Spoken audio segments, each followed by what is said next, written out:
दोस्तों आपके भारी मांग पे हम लेके आ गए मैकेनिकल प्रॉपर्टी ऑफ फ्लूइड्स बहुत कम टाइम के अंदर। इसी वीडियो को अगर आपको डिटेल में देखना है तो उसका लिंक मैं डिस्क्रिप्शन में डाल देता हूं, उसको भी आप जाके देख सकते हो। और गाइज यहाँ कम टाइम के अंदर अपने रिवीजन को भी कंप्लीट कर सकते हो। अगर गाइज चलो अब हम एक गेम खेलते हैं। अगर आपको थर्ड चैप्टर केटीजी कब चाहिए ये आप डिसाइड करोगे। इस वीडियो के अंदर हम 1000 केटीजी केटीजी केटीजी लिख के कॉमेंट करो।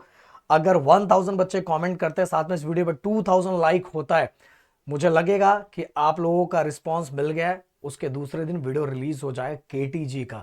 एंड डिस्क्रिप्शन में मेरा स्पेशल व्हाट्सएप चैनल दिया हुआ है, उसको ज्वाइन कर लेना।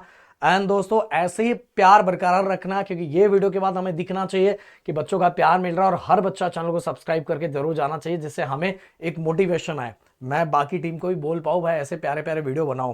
तो चलो बिना देरी के हम स्टार्ट करते हैं। सबसे पहली बात तो गाइस, फ्लूइड क्या होता है? जो भी फ्लो हो सके उसको हम फ्लूइड कहते हैं। इनकंप्रेसिबल फ्लूइड का मतलब क्या होता है? जिसकी डेंसिटी प्रेशर अप्लाई करने के बाद भी चेंज नहीं होती, उसको हम इनकंप्रेसिबल फ्लूइड कहते हैं।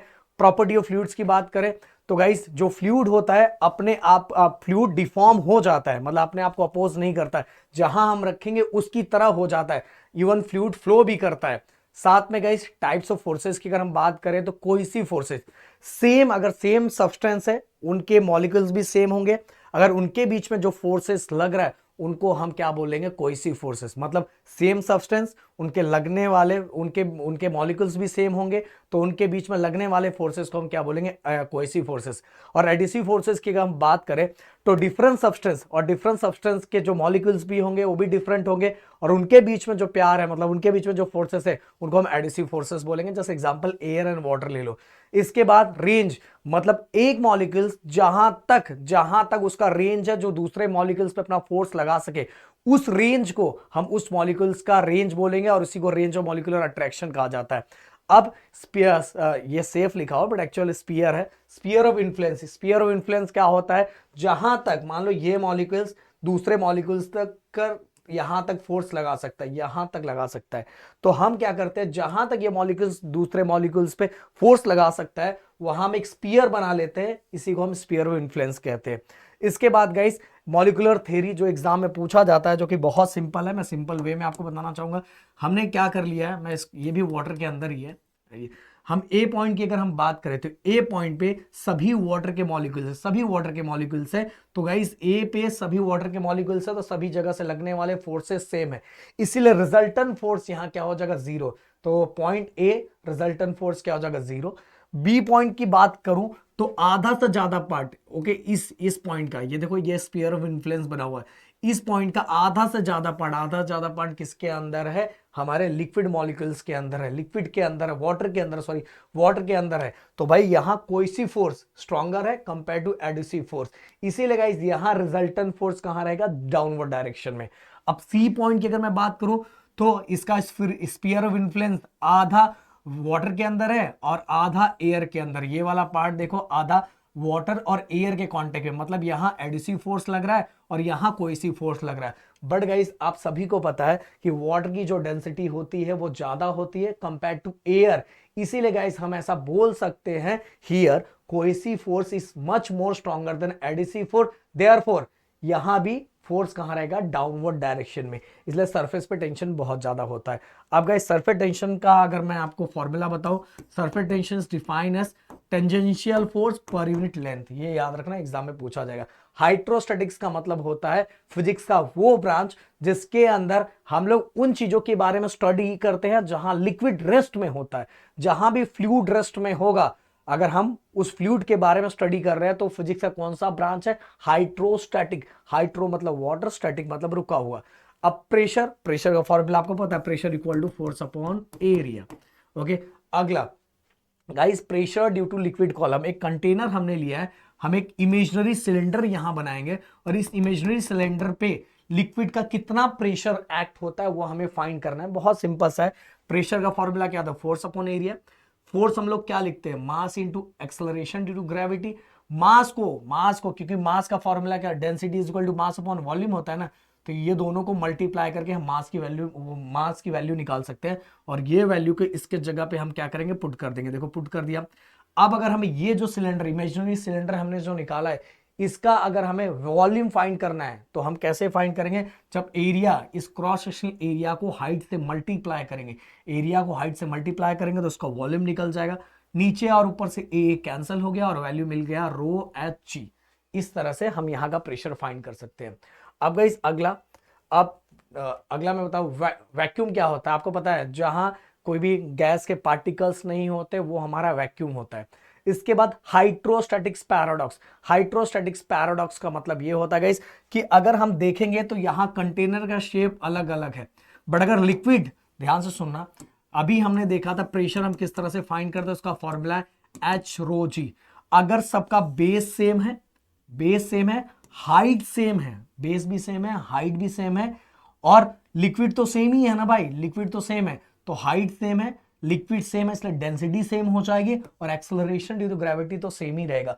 अगर ऐसा कोई कंडीशन है तो भाई वहां शेप कैसा भी हो, नीचे बेस पे लगने वाला प्रेशर हर जगह सेम होगा। समझ में आया? तो ये शेप पे डिसाइड नहीं करता है, क्या क्या डिसाइड करेगा, अगर लिक्विड का हाइट सबका सेम है, बेस सेम है, even guys acceleration due to gravity तो सेम ही रहेगा, और अगर लिक्विड सेम है तो डेंसिटी भी सेम हो जाएगी। और ऐसे अगर ऐसा कंडीशन मैच हो रहा है तो ये सभी कंटेनर का शेप कैसा भी हो पर इस पे लगनी, बेस पे लगने वाला प्रेशर क्या हो जाएगा, सेम हो जाएगा। इसी को हम हाइड्रोस्टैटिक्स पैराडॉक्स कहते हैं। पास्कल बाबा क्या कहते हैं, पास्कल बाबा ये कहते हैं कि हम लोग एक कोई भी इनक्लोज कंटेनर अगर हम लेते हैं, इनक्लोज कंटेनर, और उसके अंदर हमने क्या कर डाला, फ्लूइड डाल दिया, अगर आप कहीं भी एक जगह से उस पर प्रेशर अप्लाई करते हैं तो लिक्विड के जितने भी मॉलिक्यूल्स यहां होंगे सब जगह same pressure, same amount of pressure अपने आप क्या हो जाएगा, सप्लाई हो जाएगा। इवन कंटेनर पे भी सेम अमाउंट का प्रेशर अप्लाई होगा। मतलब पास्कल बाबा ने बोला है कि when a pressure is applied one part of enclose container, अगर किसी भी इनक्लोज कंटेनर इनकम्प्रेसिबल फ्लूइड के ऊपर हम कहीं से बाहर से प्रेशर लगाते हैं तो same amount of pressure her part पे क्या होगा, सेम अप्लाई होगा। इवन कंटेनर पे भी ये जो फ्लूइड है सेम अमाउंट में प्रेशर अप्लाई करेगा, ऐसा पास्कल बाबा ने बोला।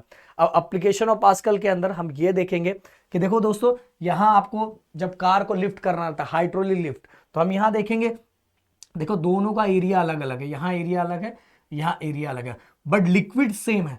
अगर लिक्विड सेम है तो पास्कल बाबा ने यह बोला था कि अगर हम एक जगह पे प्रेशर लगाएंगे, प्रेशर यहां देंगे तो सेम अमाउंट ऑफ प्रेशर हर जगह रहेगा, सेम अमाउंट ऑफ प्रेशर हर जगह रहेगा। तो हम जैसे ही हमने यहां फोर्स दिया तो आराम से हमने सिंपल सा फोर्स दिया और ये आराम से हमारा कार लिफ्ट हो जाता है। कैसे, कि कैसे एक्सप्लेन होगा, पास्कल बाबा ने बोला था कि अगर लिक्विड सेम है, अगर हम एक जगह से प्रेशर अप्लाई करेंगे तो हर जगह सेम अमाउंट ऑफ प्रेशर क्या होगा, अप्लाई होगा। तो P1 इस पार्ट में और उस पार्ट में दोनों जगह प्रेशर सेम है। प्रेशर का फॉर्मूला क्या होता है, फोर्स अपॉन एरिया। सही बात है। या तो गाइस हम डायरेक्ट ही, मैं इसको डायरेक्ट ऐसे कर सकता हूं, मैं अगर इसको चेंज कर दूं, इसको ऐसे लिख के आपको बताऊं, प्रेशर दोनों जगह सेम है P1 P2, और प्रेशर का फॉर्मूला क्या था, force upon area, force upon area. 1 है इसलिए 1 1 लगा दिया, 2 2 लगा दिया। अब गाइस हमें सेकंड वाले पार्ट का फाइंड करना है कि सेकंड वाले पार्ट को कितना फोर्स मिलेगा। तो F2 फाइंड करना है, इसको इधर लेके आ जाओ, ये इधर आ जाएगा A2 और नीचे A1, A2 अपॉन A1 और साथ में ये F1। अब हमें दिखाई देगा F2 is much more stronger than या greater than F1। Area same था फिर भी गाइस हमें देखो एरिया अलग था, एरिया अलग था, प्रेशर सेम था, प्रेशर सेम था, बट एरिया अलग होने की वजह से या कम फोर्स देने के बाद भी यहां ज्यादा फोर्स अपने को मिला, ज्यादा फोर्स मिलने की वजह से गाड़ी हमारी आराम से क्या होगी, लिफ्ट। और यही सेम पैटर्न हमारे कहां यूज होता है, हाइड्रोलिक ब्रेक्स के अंदर भी यूज होता है गाइस। अब मेजरमेंट ऑफ प्रेशर्स, प्रेशर को मेजरमेंट करने के लिए हमारे बुक के अकॉर्डिंग हमें 2 मेजरमेंट इंस्ट्रूमेंट दिया हुआ है, एक मर्क्यूरी बैरोमीटर और दूसरा open tube barometer. Mercury barometer का यूज हम लोग जनरली एटमॉस्फेरिक प्रेशर को मेजर करने के लिए करते हैं। टोरेसले करके एक साइंटिस्ट थे जिन्होंने इसको इन्वेंट किया था। इन्होंने क्या किया था, एक कंटेनर लिया था जिसके अंदर मर्क्यूरी फिल किया, साथ में एक ट्यूब लिया, उस ट्यूब के अंदर मर्क्यूरी फिल करके उसको उल्टा कर दिया, तो कुछ जो यहाँ के मर्क्यूरी थी नीचे चले गए, और यहाँ जो खाली जगह बचा, वैक्यूम स्पेस जो बचा, उसको टोरेसले वैक्यूम कहते हैं। अब कुछ कंडीशंस होगा, इस कंडीशंस को लेके हम लोग यहाँ फाइंड कर लेंगे कि भाई ये जो बैरोमीटर है, मर्क्यूरी बैरोमीटर है, इसके थ्रू हम लोग एटमॉस्फेरिक प्रेशर फाइंड कर सकते हैं। कैसे गाइस, अगर मैं आपको यहाँ बताना चाहूँ तो सबसे पहली बात तो देखो, यहाँ पहला कंडीशन ये ए है, ए के ऊपर वैक्यूम है तो P of A equal to क्या हो, जीरो, कुछ वहां कोई प्रेशर नहीं है ना, P of A equal to zero. इसके बाद गाइस बी और सी एक ही पॉइंट में है, एक ही पॉइंट पे दिखाई दे रहा है, सी पे एटमॉस्फेरिक प्रेशर है, P of C equal to atmospheric pressure and P of C और पी ऑफ बी दोनों एक ही लाइन में है, इसलिए P of C equal to P of B हो गया। अगर ये दोनों सेम हो गए तो सिंपल सी बात है ये दोनों सेम हो जाएंगे, therefore P of B equal to P naught हो गया। अब गाइस हमें एक और चीज याद रखना है, वैसे गाइस ये रिलेशन कैसे आया ये मैं आगे बता दूंगा, फिर भी थोड़ा लॉजिक यूज करना है तो ऐसे यूज कर सकते हैं। जो नीचे पॉइंट दिया हुआ है P of B equal to P of A plus H rho G, P of B equal to P of A plus H rho G. अभी मैं इसको बताऊंगा भी हम ये कैसे फाइंड किए वही बता दूंगा, पर अभी ध्यान रखना पी ऑफ बी के जगह पे हम लोग क्या लिख सकते हैं, पी नॉट लिख सकते हैं। पी ऑफ ए कि हमारा ये वाला पॉइंट है जिसमें एटमॉस्फेरिक प्रेशर मतलब कोई प्रेशर नहीं लग रहा है, वो वैक्यूम है, यहाँ कोई प्रेशर नहीं लगा, एटमॉस्फेरिक प्रेशर नहीं, सॉरी यहाँ कोई भी प्रेशर नहीं, वैक्यूम है, तो इसीलिए पी ऑफ ए की वैल्यू जीरो हो जाएगी और क्या हो जाएगा रो एच जी, तो P naught equal to rho H G, मतलब एटमॉस्फेरिक प्रेशर हम ऐसे फाइंड कर सकते हैं। अब दूसरा गाइस मर्क्यूरी बैरोमीटर से पहले मैं गाइस आपको ये बता दूं कि वो इक्वेशन आया कहां से। ये देखो गाइस हमने एक इमेजिनरी सिलेंडर ले लिया है वाटर के अंदर, मतलब हमने बना सिलेंडर नहीं है, एक इमेजिनरी सिलेंडर है। अब गाइस ऊपर की तरफ से आप सभी को पता है वेट डाउनवर्ड डायरेक्शन में होता है, ऊपर की तरफ से फोर्स लग रहा है और लिक्विड भी नीचे की तरफ से अपथ्रस्ट फोर्स देता है, सही बात है। अब हम इसको इस तरह से बैलेंस कर सकते हैं, देखो F2 ये नीचे F2 और ऊपर से नीचे की तरफ F1 और mg दो फोर्सेस लग रहे हैं, वेट भी डाउनवर्ड डायरेक्शन में, तो F2 इक्वल टू ये F2 इक्वल टू किसको इक्वल है, F1 प्लस mg। अब प्रेशर का फोर्स का फॉर्मूला क्या आता है, फोर्स का फॉर्मूला अगर मैं निकालू, प्रेशर का फॉर्मूला क्या था, फोर्स अपॉन एरिया। एरिया को जब मैं प्रेशर के साथ मल्टीप्लाई करूंगा तो मुझे मिल जाएगा फोर्स, तो फोर्स के जगह मैं रखूंगा P और A, सेम गाइस फोर्स के जगह P और A। अब मास अभी मैंने आपको बताया था मास क्या होता है, density is equal to mass upon volume, ये दोनों को जब मैं मल्टीप्लाई करूंगा तो मुझे रो भी मिल जाएगा, तो रो भी मिल गया। अब आपके मन में क्वेश्चन ये आ रहा होगा कि सर यहाँ आपने 2 क्यों नहीं लिखा, यहाँ 1 क्यों नहीं लिखा। भाई मैं बताना चाहूंगा ऊपर और नीचे का area of cross section same है, इसलिए मैंने वहां नहीं लिखा, वहां ए लिखा हुआ है। इसके बाद गाइस सिलेंडर का अगर वॉल्यूम मुझे फाइंड करना है तो मैंने इसके पहले ही बताया था क्रॉस सेक्शन एरिया को जब मैं हाइट से मल्टीप्लाई करूंगा तो मुझे उसका सिलेंडर का वॉल्यूम मिल जाएगा, तो ए इंटू एच मल्टीप्लाई किया। अब सब जगह ए सेम है, ए कैंसिल हो गया, अब देखो वैल्यू मिल गई P2 equal to P1 plus H rho G, मिल गया, हो गया भाई। देखो यही तरह का इक्वेशन हम लोग यूज करते, सेकंड लिखा इसलिए वहां हम लोग क्या लिखे थे P ऑफ B, यहाँ क्या लिखे थे P of A plus H rho G, ऐसा ही लिखा था ना, 2 के जगह पे B लिखा था, 1 के जगह पे A लिखा था, तो ये इक्वेशन। तो इसीलिए अब मैं आ जाता हूँ open tube manometer generally Gauss pressure measure करने के लिए यूज करते हैं। अब वो इक्वेशन कैसे करेंगे, ध्यान देना एकदम अच्छी तरीके से। सबसे पहली बात तो यहां जो प्रेशर पड़ रहा है इसको P of C equal to P हमने ले लिया। अब ये दोनों सेम लाइन पे हैं, P of B equal to P of C, सही बात है। अब देखो P ऑफ A ये ओपन स्पेस में है, मतलब गाइस वहां कौन सा प्रेशर लग रहा है, वहां एटमॉस्फेरिक प्रेशर लग रहा है, P of A equal to P naught. अब अगर ये दोनों सेम है तो सिंपल सी बात है ये दोनों भी सेम हो जाएंगे, P of B equal to P, समझ में। अब बस वही इक्वेशन में 2 आपको याद होगा ऐसा था 2 1 प्लस एच रो जी, बस इसको चेंज कर दो, 2 के जगह B लगा दो, 1 के जगह A लगा दो प्लस एच रो जी। अब P ऑफ B की वैल्यू P हो गई, A की वैल्यू कितना P नॉट है प्लस एच रो जी। अब हमें तो गॉस प्रेशर फाइंड करना है इसके थ्रू, ओके। अगर ट्यूब के अंदर का प्रेशर, ट्यूब जो हम भरते हैं, ट्यूब के अंदर का प्रेशर प्लस एटमॉस्फेरिक प्रेशर दोनों को माइनस करेंगे तो जो वैल्यू होती है उसी को गॉस प्रेशर कहते हैं। एक एग्जांपल मैंने बता दिया आपको, अब वैसे डिटेल में आप देख लोगे तो समझ में आ जाएगा। अभी इस साइड लो P minus P naught H rho G, तो ये हो गया absolute pressure minus atmospheric pressure, ये दोनों का डिफरेंस ही हमारा गॉस प्रेशर होता है, इसके थ्रू हम गॉस प्रेशर फाइंड करते हैं ओपन ट्यूब मैनोमीटर के थ्रू। अब गाइस अगला केसेस मैंने बता दिया। टाइप्स ऑफ लिक्विड देखो गाइस, एक लिक्विड ऐसा होता है जैसे प्योर वाटर का एंगल ऑफ कांटेक्ट 0 डिग्री होता है। एंगल ऑफ कांटेक्ट क्या होगा मैं बताऊंगा, रुके रहो। अब गाइस अगर मैं बात करूं कैरोसिन, कैरोसिन का इस तरह से रहता है, मगर मतलब angle of contact less than 90 degree होता है, मतलब एक्यूट एंगल होता है। तो लिक्विड इतने टाइप के होते हैं भाई। अब लिक्विड का एक शेप ऐसा भी होता है, जैसे मर्क्यूरी ले लो, मर्क्यूरी इस तरह से बनता है, इसका angle of contact less than more than 90 degree होता है, मतलब ऑब्ट्यूज होता है। ओके, एंगल ऑफ कांटेक्ट क्या होता है सर? अभी जो आपने बताया, मैं लाइन वाइज आपको एक एक लाइन रीड करके बताऊं जिससे आपको क्लियरली समझेगा।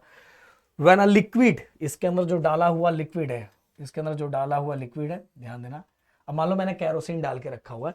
When a liquid is in a contact with solid, ये लिक्विड सॉलिड के कांटेक्ट में है, the angle between tangent drawn to free surface of the liquid and the surface of solid at the point of contact, जो liquid का free surface है जहां solid से contact में है वहां हमें ड्रॉ करना है। हमने ड्रॉ कर दिया आगे।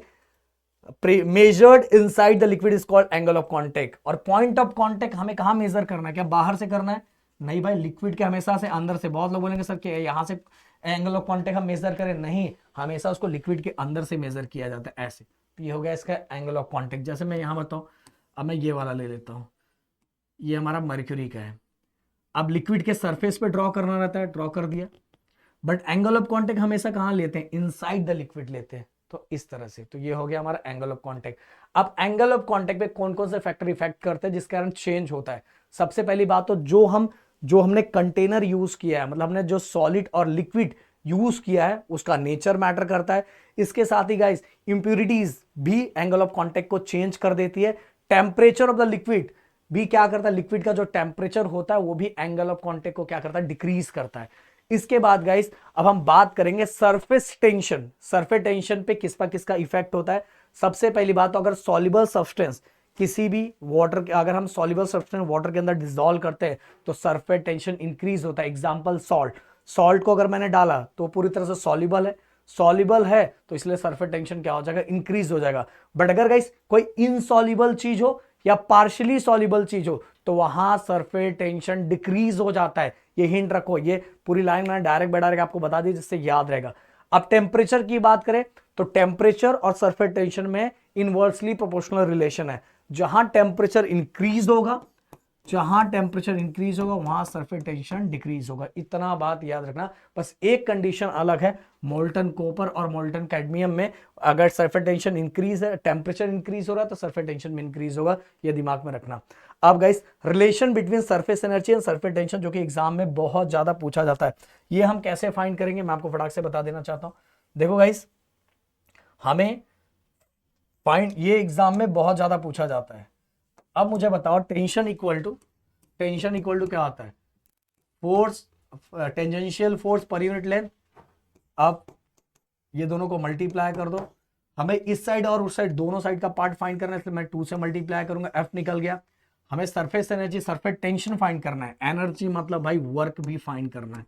तो हम लोग फाइंड करेंगे डी डब्ल्यू, छोटा सा वर्क छोटा सा है तो डिस्प्लेसमेंट भी क्योंकि छोटा सा ही डिस्प्लेस हुआ है ना, work equal to displacement. Okay, work equal to displacement. अब फोर्स की वैल्यू कितनी है? 2TL और आगे का dx। अब लेंथ इनटू ब्रेथ क्या होता है? Area, change in area. अपने को change in area, length into breadth area होता है, अपने को चेंज इन एरिया फाइंड करना है। अब ये दोनों साइड का फाइंड करना है, दोनों साइड का एरिया, इसीलिए ये हम डायरेक्ट डी ऑफ ए लिख देंगे। डी ऑफ ए, ये 2 गायब हो गया, कहां गायब हो गया? जिससे हमें पता चल रहा है चेंज इन एरिया हम दोनों साइड, फ्रंट और बैक साइड दोनों फाइंड कर रहे हैं। अब डी ऑफ डब्ल्यू, अब टी नीचे आ गया, ये हो गया हमारा surface tension equal to surface energy per unit area. Surface energy per unit area हो गया, हमने फाइंड कर लिया सरफेस एनर्जी और सरफेस टेंशन के बीच में रिलेशन। अब गाइस अगला जो आप सभी के एग्जाम्स में पूछे जाने के चांसेस बहुत ज्यादा, एक्सेस प्रेशर का टॉपिक। एक्सेस प्रेशर को फाइंड करने के लिए हम लोग हमेशा ड्रॉप का हेल्प लेते हैं। मान लो ड्रॉप सबसे पहले इतना बड़ा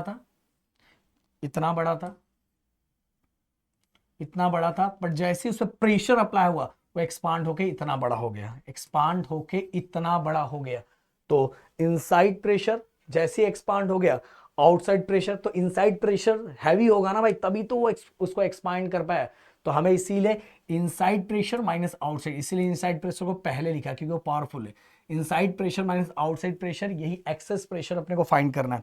अब देखो गाइस एक और चीज, जो पहले वाला जो स्पीयर था उसका रेडियस पी ऑफ आई है और उसका रेडियस आर है। अब जब एक्सपांड हो गया तो जितना एक्सपांड हुआ उसको हमने डेल्टा आर ले लिया है।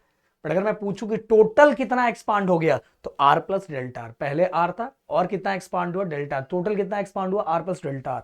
तो भाई इसी का हमें ये एक्सेस प्रेशर फाइंड करना है। ये पूरे इक्वेशन के अंदर हमें 2 DW फाइंड करना होता है, 2 DW। पहला DW हम कैसे फाइंड करते हैं, देखो इस 2 DW प्रदीप सर ने क्या बोला, ये 2 DW, ये वाला फॉर्मूला अभी जो हमने फाइंड किया।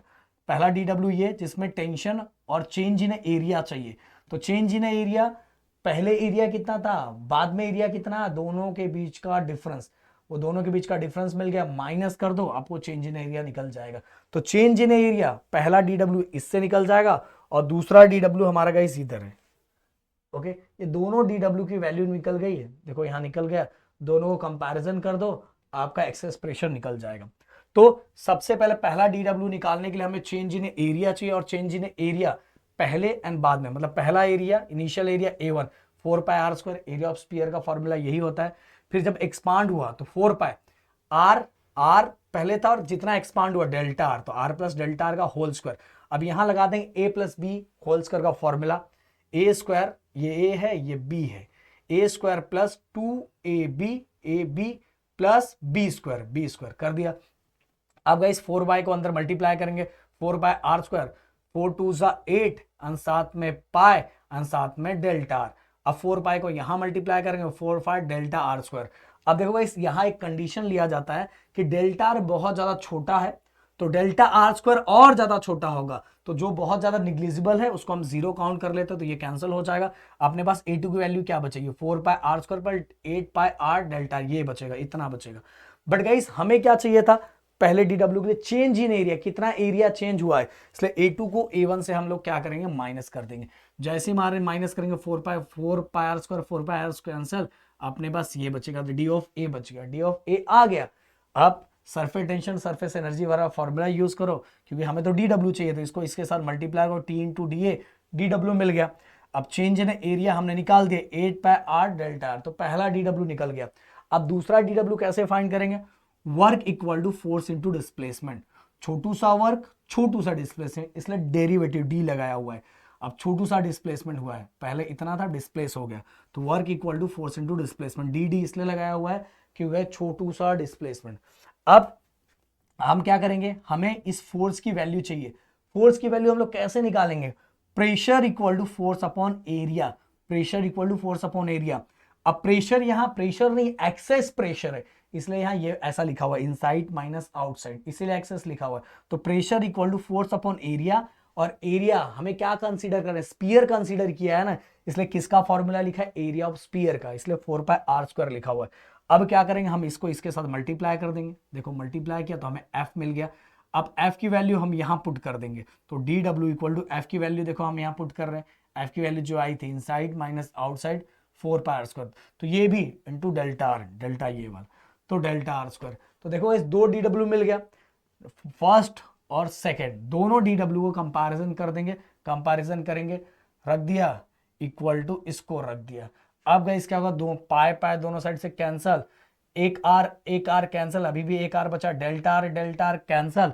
हमें तो ये निकालना है तो हम ये लिखेंगे, बाकी चीजें यहाँ क्या बची, 4 बचा, एक आर बचा जो नीचे चला गया, इधर क्या बचा 8 और t, तो 4 1 सा 4 4 2 सा 8, तो क्या बचा 4 1 सा 4 4 2 सा 8, तो यहाँ क्या आ जाएगा 2t अपॉन आर, ये ड्रॉप के लिए होगा, बबल के लिए बस क्या करने का 2 से मल्टीप्लाई कर देने का, तो 40 अपॉन आर आ जाएगा इस तरह से। ओके, अब गाइस अपना कैपिलरी, ओके कैपिलरी का मतलब क्या होता है, कैपिलरी एक्शन का मतलब क्या होता है, लिक्विड का राइज और फॉल, कैपिलरी ट्यूब के अंदर लिक्विड का राइज और फॉल होना, उसको ही हम कैपिलरी एक्शन बोलते हैं। कैपिलरी ट्यूब आप समझना चाहोगे तो देखो ये स्मॉल डायमीटर का होता है जिसके दोनों एंड्स ओपन होते हैं, जैसे एग्जांपल दिया आप देख लो, दिए के अंदर भी लिक्विड ऊपर की तरफ राइज होता है, तो वो भी एक तरह से कैपिलरी एक्शन ही है। अब लिक्विड राइज कैसे होता है गाइस, बहुत सिंपल सा मैंने कॉन्सेप्ट बताया, अगर एक राइज वाला आप समझ लोगे तो फॉल वाला अपने आप समझ लोगे। देखो गाइस मैं हमेशा ऐसा बताता हूँ, ऐसा दिया हुआ है, ऐसा दिया हुआ मतलब ऊपर की तरफ ऐसा बना हुआ है, मतलब ऊपर की तरफ प्रेशर ज्यादा है तभी तो ऐसा बन गया है, तो P of A greater than P of B, P of A greater than P of B. अब ए और सी एक ही लाइन में है तो P of A equal to P of C, एक ही हॉरिजॉन्टल लाइन में तो प्रेशर सेम है तो P of A equal to P of C. अब देखो यहाँ भी लाइन एकदम स्ट्रेट है तो P of C equal to P of D, P of C equal to P of D. अगर ये दोनों सेम है तो सिंपल सी बात है ये दोनों भी सेम हो जाएंगे, तो ये दोनों सेम हो गए। अब P ऑफ ए की जगह पे आप क्या रख सकते हो, P ऑफ डी रख सकते हो, तो P of D greater than P of B. अब कहने का मतलब डी साइड प्रेशर ज्यादा है एंड बी साइड प्रेशर कम है, यहाँ कम है, तो ये तब तक ऊपर जाएगा जब तक दोनों का प्रेशर सेम ना हो जाए, क्योंकि पास्कल ने बोला था एक ही लिक्विड के अंदर हर जगह प्रेशर क्या होता है, सेम होता है। इसी तरह से फॉल का भी है, ओके, फॉल का भी इसी तरह से लिखना है। अब एक्सप्रेशन राइज और फॉल, मतलब कैपिलरी ट्यूब के अंदर लिक्विड कितने हाइट तक राइज होता है उसका एच अपने को फाइंड करना है। बहुत सिंपल है गाइस। अब हमने फिर से एक कंटेनर ले लिया, इस कंटेनर के अंदर हमने लिक्विड डाल दिया, लिक्विड डालने के बाद हमने यहाँ कैपिलरी ट्यूब लगा दिया। कैपिलरी ट्यूब लगाने के बाद हमें एक और कंडीशन जिसको याद रखना है कि आपको पता है ऊपर की तरफ सरफेस पे टेंशन सबसे ज्यादा होता है, तो टेंशन को टोटल दो कंपोनेंट में रिजॉल्व किया गया है। एक है हमारा horizontally T sin theta, vertically T cos theta. हमें क्या निकालना है, हमें निकालना है हाइट, तो हमारे लिए हेल्पफुल ये वाला कंपोनेंट है T cos थीटा। लिक्विड का वेट हमेशा डाउनवर्ड डायरेक्शन में होता है, तो T cos थीटा किसको बैलेंस कर रहा है, T cos थीटा किसको बैलेंस कर रहा है, weight of the fluid, okay, क्योंकि वेट डाउनवर्ड डायरेक्शन में है और टी को टेंशन का दो कंपोनेंट, एक हॉरिजॉन्टल एक वर्टिकल, तो ये वाला कंपोनेंट क्या करेगा, वो लिक्विड के वेट को बैलेंस करता है। अब ये T cos थीटा एक ही जगह पे थोड़ी लग रहा है, लिक्विड का सरफेस पूरे जगह पे है, तो सर्कल के सरकमफरेंस से हम क्या करेंगे, मल्टीप्लाई कर देंगे, क्योंकि एक जगह पे नहीं लग रहा है, पूरे सरकमफरेंस पे लग रहा है, इसलिए 2πr से हमने क्या किया, मल्टीप्लाई कर दिया। तो देखो बस T cos थीटा ऊपर वाला कंपोनेंट पूरे सर्कल के सरकमफरेंस पे लग रहा है, तो 2πr से मल्टीप्लाई कर दिया। एंड T cos थीटा किसको बैलेंस कर रहा है, वेट को, तो इसलिए हमने इक्वल टू mg लिख दिया। बाकी चीजें गाइस वही है जो कन्वर्जन आपने सीखा है, T cos 2πr। अब मास के जगह पर रो वी लिखते हैं, कितनी बार बता चुका हूं। अब गाइस ये देखो, ये जो ट्यूब हमने डाला एक तरह का सिलेंडर है, ओके। अगर मुझे इसका वॉल्यूम निकालना है, इस सिलेंडर का वॉल्यूम निकालना है, तो फॉर्मूला, वॉल्यूम सिलेंडर का फॉर्मूला क्या होता है, πr²h होता है। क्या होता है, πr²h होता है। और गाइस वैसे देखोगे ना यहाँ कहीं h दिख नहीं रहा है, तो ये फॉर्मूला लगेगा, h तो लाना पड़ेगा क्योंकि h ही तो निकालना है अपने को ना। तो वॉल्यूम ऑफ सिलेंडर का फॉर्मूला πr²h होता है। अब यहाँ से पाई कैंसल, एक r कैंसल, और अपने को बस h निकालना है। बस अब चेंज करो, रो नीचे आ जाएगा, r एक r कैंसिल होता है, एक r नीचे आएगा, g नीचे आ जाएगा, और वैल्यू क्या आ जाएगी, 2T cos theta upon rho rg equal to h, okay. इस तरह से हम राइज और फॉल निकाल सकते हैं। अब इसके बाद गाइस फ्लूइड इन मोशन, देखो फिर से ये जो हाइड्रोडायनामिक एक ऐसा ब्रांच है जिसके अंदर जो लिक्विड फ्लूइड मोशन में रहता है, और हम उसके डेंसिटी के बारे में, उसके वेलोसिटी के बारे में अगर हम कोई भी स्टडी कर रहे हैं, तो फिजिक्स का कौन सा ब्रांच है, वो हाइड्रोडायनामिक लिक्विड मोशन में है। समझ में आ, स्टडी फ्लो का मतलब होता है किसी भी पॉइंट पे, लिक्विड के किसी भी पॉइंट पे प्रेशर और वेलोसिटी की हम बात करें तो भाई वो हमेशा क्या है, कांस्टेंट है, सेम है। यहां भी 5 है तो आगे जाके भी 5 मिलेगा, यहां 10 है तो वहां भी जाके 10 ही मिलेगा। स्ट्रीमलाइन फ्लो, बहुत ज्यादा स्मूथ फ्लो जो होता है उसको स्ट्रीमलाइन फ्लो बोलते हैं। जैसे पाइप के अंदर पानी एकदम आराम से फ्लो हो रहा है तो वो स्ट्रीमलाइन फ्लो है। टर्बुलेंट फ्लो, अब बाढ़ के टाइम देखोगे पानी किधर उधर कहीं भी फ्लो होता है, मतलब वो अनस्टडी फ्लो है, कहीं भी फ्लो होता रहता है। स्ट्रीमलाइन और टर्बुलेंट फ्लो के बारे में एग्जाम में डिफरेंस आ सकता है, ये आप स्क्रीनशॉट ले सकते हो, और ये एग्जाम में ये पॉइंट आपने लिख दिया, आपका काम हो जाएगा। इसके बाद गाइस क्रिटिकल वेलोसिटी, बहुत सिंपल है, वो वेलोसिटी जहां स्ट्रीमलाइन फ्लो टर्बुलेंट फ्लो में कन्वर्ट हो जाती है। जिस वेलोसिटी के आगे स्ट्रीमलाइन फ्लो टर्बुलेंट फ्लो में कन्वर्ट हो जाती है, नॉर्मल स्मूथ वाटर बवंडर में कन्वर्ट हो जाता है, उसको हम क्रिटिकल वेलोसिटी कहते हैं। क्रिटिकल वेलोसिटी कोई डेरिवेशन नहीं है, बट ये रेनॉल्ड नंबर वाला ये याद रखना, और ये फॉर्मूला याद रखना, बहुत हेल्प करता है आपको सीईटी में। इसके बाद गाइस रेनॉल्ड मैंने बता दिया। विस्कोसिटी क्या होती है गाइस, देखो लिक्विड को फ्लूइड को रजिस्ट करने की जो प्रॉपर्टी फ्लूइड के अंदर होती है उसी को हम उसकी विस्कोसिटी कहते हैं। जैसे एग्जांपल आप ले लो, वाटर बहुत फास्ट फ्लो होता है, ऑयल के अंदर विस्कोसिटी ज्यादा होती है, खुद को रजिस्ट करने का, रोकने की कैपेसिटी ज्यादा होती है, इसलिए बोलते हैं विस्कोसिटी, मतलब ऑयल के अंदर विस्कोसिटी ज्यादा है कंपेयर टू ऑयल, ओके। अब इसके बाद हम वेलोसिटी ग्रेडियंट बोलेंगे। जैसे जैसे देखो गाइस, जैसे जैसे जैसे हम ऊपर ऊपर बढ़ते हैं, जैसे जैसे डिस्टेंस चेंज होता रहता है, वैसे वैसे वेलोसिटी चेंज होती है। Change rate of change of velocity with distance. Okay, जैसे जैसे ऊपर ऊपर, एक ही लिक्विड लेयर के डिफरेंट डिफरेंट, एक ही लिक्विड है उसमें डिफरेंट लेयर्स होते हैं, पर नीचे से जब हम ऊपर की तरफ बढ़ते हैं तो हर जगह वेलोसिटी क्या होती है, चेंज होती है। इसी को हम वेलोसिटी ग्रेडियंट कहते हैं। अब एग्जाम में कोएफिशिएंट ऑफ विस्कोसिटी पूछा जा सकता है, जिसका viscous force is directly proportional area and velocity gradient. Velocity gradient मैंने बताया, एक ही लिक्विड का लेयर है बट हर लेयर पे स्पीड अलग अलग होती है। जब भी प्रोपोर्शनल के साइन को हटाएंगे तो इक्वल और कांस्टेंट, और यहाँ कांस्टेंट जो है वो कोएफिशिएंट ऑफ विस्कोसिटी है, ए dv/dx। अब गाइस हमें क्या फाइंड करना है, हमें ये फाइंड करना, बस चेंज कर दो, जो ऊपर है वो नीचे आ जाएगा, जो नीचे है वो ऊपर चला जाएगा। तो एफ बी, और ये ऊपर है तो ये नीचे, और ये उल्टा हो जाएगा dx/dv। हो गया। Okay, coefficient viscous, Stokes law बहुत सिंपल है। Viscous force directly proportional to radius of the sphere, यहाँ दिया होगा, यहाँ देखो radius of the sphere, then इसका वेलोसिटी थ्रू द फ्लूइड, जिस स्पीड से वो, मतलब जो स्फीयर हमने डाला जिस स्पीड से वो नीचे जा रहा है, इसके बाद हमारा कोएफिशिएंट ऑफ विस्कोसिटी, गलत लिखा है ये ऐसा है, समझा। प्रोपोर्शनल के साइन को जब भी हटाएंगे तो हमने प्रैक्टिकली प्रूफ किया 6 पाई की वैल्यू, तो ये याद रखना है। तो ये हो गया हमारा, तो ये हो गया स्टोक्स लॉ, बहुत आराम से। ये अगर बस आपको ये याद है ना तो रट्टा मारने की जरूरत नहीं। ये हमारा radius of the sphere, velocity through the fluid, और तीसरा क्या हमारा coefficient of the fluid. Okay, जब भी प्रोपोर्शनल का साइन हटाते हैं तो it replace by 2 sign, first is equal and second by 6 pi. Okay, हो गया। इसके बाद गए स्टोक्स लॉ, मैंने बता दिया। टर्मिनल वेलोसिटी का मतलब ये होता है कि अगर मान लो मैंने कोई इस पे मेटल स्पीयर डाला, मैंने इसके अंदर कोई भी मेटल स्पीयर डाला, आप देखोगे उसकी स्पीड धीरे धीरे बढ़ने लगती है, बट एक जगह जाके वो एक मैक्सिमम स्पीड पे आ जाता है और उसी मैक्सिमम स्पीड से वो आगे बढ़ता है। मान लो पहले 3 हुआ, फिर 4 हुआ, फिर 5, फिर 5 से ही वो धीरे धीरे नीचे आगे बढ़ रहा है। तो ऐसी कांस्टेंट मैक्सिमम वेलोसिटी, उस कांस्टेंट मैक्सिमम वेलोसिटी को ही हम टर्मिनल वेलोसिटी कहते हैं। जो आके जो फाइनल वेलोसिटी आ जाएगी उसी वेलोसिटी से वो फ्लूइड के अंदर नीचे नीचे बढ़ेगा। ओके, उसको हम टर्मिनल वेलोसिटी कहते हैं। टर्मिनल वेलोसिटी किस तरह से फाइंड करते हैं, देखो गाइस, अपने ये मान लो स्पीयर है, इसको हमने फ्लूइड के अंदर डाला है, इसके ऊपर टोटल 3 तरह के फोर्स लग रहा है। अपवर्ड साइड में एक अपथ्रस्ट फोर्स, साथ में लिक्विड जो विस्कस फोर्स लगा रहा है वो, और साथ में स्पीयर का वेट हमेशा डाउनवर्ड डायरेक्शन में है, तो वेट डाउनवर्ड डायरेक्शन में। तो ऊपर की तरफ 2 फोर्स है, एक अपथ्रस्ट फोर्स जो लिक्विड देता है, और साथ में विस्कस फोर्स भी लग रहा है, तो अपथ्रस्ट और विस्कस फोर्स ऊपर की तरफ, एंड नीचे की तरफ वेट हमेशा नीचे की तरफ होता है, डाउनवर्ड फोर्स। ओके, तो यहां हमने इक्वेशन बना दिया है, हमारा वेट और ऊपर की तरफ 2 फोर्स, अपथ्रस्ट और विस्कस फोर्स। अब वेट आपको फॉर्मूला पता है, mg होता है, और गाइस जितना जितना ज्यादा उसका वेट होगा उतना ही उस पे ही अपथ्रस्ट फोर्स लगता है, लिक्विड उतना ही अपथ्रस्ट फोर्स लगाता है। इसलिए सेम ही मैंने फॉर्मूला लिया mg। और विस्कस फोर्स का फॉर्मूला अभी स्टोक्स लॉ के अंदर हमने देखा था 6 पाई r, कोएफिशिएंट विस्कोसिटी, और हमारा ये वेलोसिटी। अब गाइस मैंने अभी चेंज करके बताया था कि m को हम रो भी चेंज कर सकते हैं। ये डेंसिटी ऑफ द स्पीयर है, ये हमारा वॉल्यूम ऑफ द स्पीयर है, याद रखो।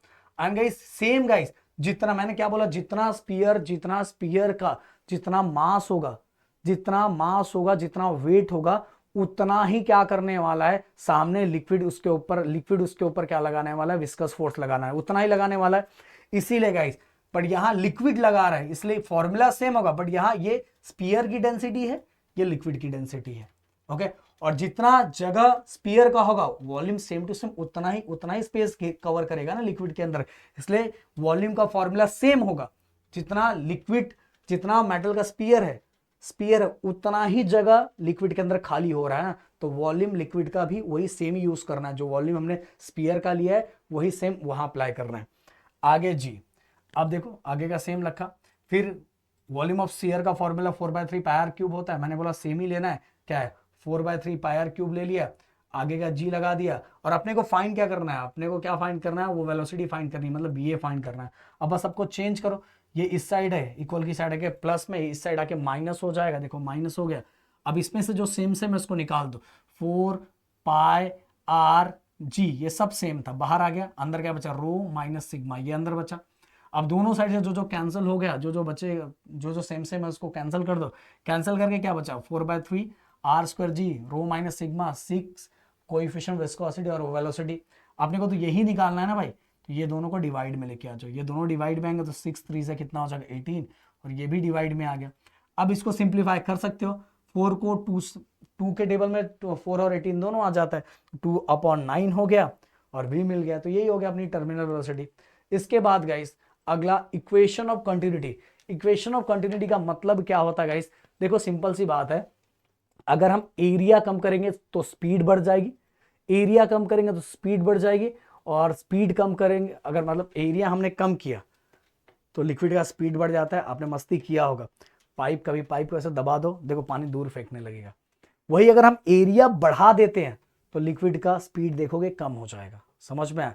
तो यही जो इक्वेशन है वो इक्वेशन ऑफ कंटिन्यूटी है। हमने मस्ती किया है बहुत बार, पाइप अगर बहुत ज्यादा एरिया ज्यादा है तो पानी देखो नजदीक गिरता है, बट वही अगर मैं उसके एरिया को कम कर दूं तो स्पीड बढ़ जाएगा। यही हमारा इक्वेशन ऑफ कंटिन्यूटी है। बट गाइस कुल मिला के अगर लॉजिक यूज करना, ये इनलेट है, ये आउटलेट है, ये इनलेट आउटलेट है। अब देखो मैंने क्या किया, एरिया कम था तो स्पीड बढ़ गई, एरिया कम था तो स्पीड ज्यादा हो गई, एरिया ज्यादा है तो स्पीड क्या हो गया, कम हो गया। तो कुल मिला के चीजें बैलेंस हो जाती है, निकलने वाले दोनों साइड से लिक्विड दोनों साइड से क्या होगा, सेम होगा।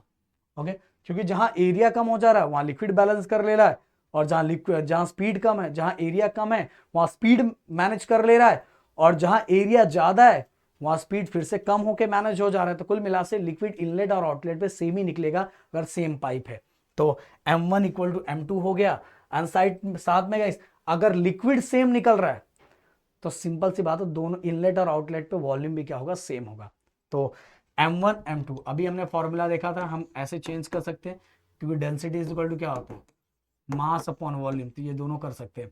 अब गाइस यहाँ डीवी इसलिए लिखा हो क्योंकि छोटे से पार्ट की बात, कंप्लीट पाइप की बात नहीं की है, इसलिए डीवी लिखा हुआ है। यहाँ भी यहाँ सेम है हर जगह, इसलिए यहाँ 1 2 नहीं यूज किया, यहाँ 1 2 यूज किया, फिर भी इक्वल लिखा हुआ है ना।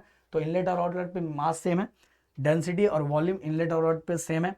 अब गाइस अगर मुझे वॉल्यूम निकालना है, अगर मुझे वॉल्यूम निकालना है, यहाँ का इनलेट का वॉल्यूम निकालना है, तो क्रॉस सेक्शनल एरिया को कितना कितना कितने जगह का निकालना है, कितना जगह उसने कवर किया, कितना बॉडी डिस्प्लेस हुआ है, एरिया को डिस्प्लेसमेंट, एरिया को जब मैं डिस्प्लेसमेंट से मल्टीप्लाई करूंगा तो मुझे वाटर का पता चल जाएगा कि उसका वॉल्यूम कितना है इनलेट का। तो इसीलिए मैंने एरिया, क्रॉस सेक्शनल एरिया और कितना डिस्प्लेस हुआ है, तो एरिया इंटू डिस्प्लेसमेंट से मल्टीप्लाई किया। सेम दूसरे साइड भी A2 और dx2 से मल्टीप्लाई किया।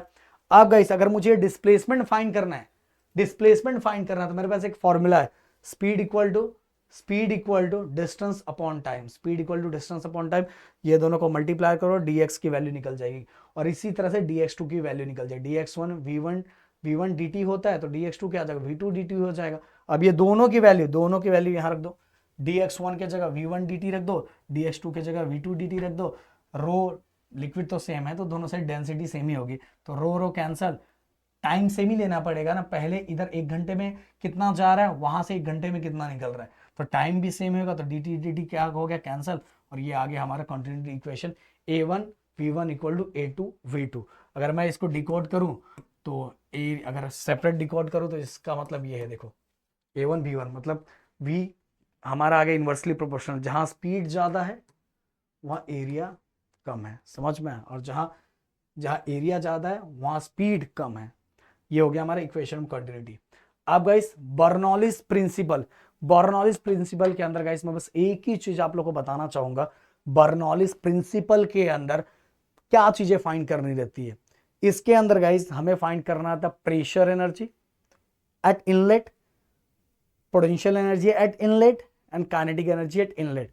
और आउटलेट की बात करूं तो pressure energy, kinetic energy and potential energy outlet. Okay, and साथ में गाइस इसके अंदर टोटल 2 W फाइंड करना था, टोटल 2 W फाइंड करना रहता है, और 2 W आपने फाइंड कर लिया, दोनों को बैलेंस कर दो, काम हो जाएगा। मैं बताना चाहूंगा यहां बताने से अच्छा, क्योंकि ये इक्वेशन बड़ा है, इसको मेरे जिन बच्चों को बर्नौलीज प्रिंसिपल करना है उसके एप्लीकेशंस को भी करना है, मेरे डिटेल वीडियो को जरूर जाके देखना, क्योंकि वो वहां देखोगे तो ज्यादा बेटर होगा। यहाँ एक एक चीज़ों को ऐसा समझाना पॉसिबल नहीं है, क्योंकि इसके अंदर हर चीज़ें समझानी पड़ेगी। तो इसको जरूर जाके देखना, गारंटी के साथ बोल रहा हूँ, ये एक झटके में समझ में आ जाए, क्योंकि मैंने बहुत बेहतरीन तरीके से समझाया। तो लास्ट बर्नौलीज प्रिंसिपल जो आपको मेरे डिटेल वीडियो से देखना है। एंड गाइस, ऐसा ही क्या थर्ड चैप्टर का आप चाहते हो तो कमेंट बॉक्स में जरूर लिखना। मिलते हैं नेक्स्ट वीडियो में। Thank you so much guys, जय हिंद एंड जय महाराष्ट्र दोस्तों।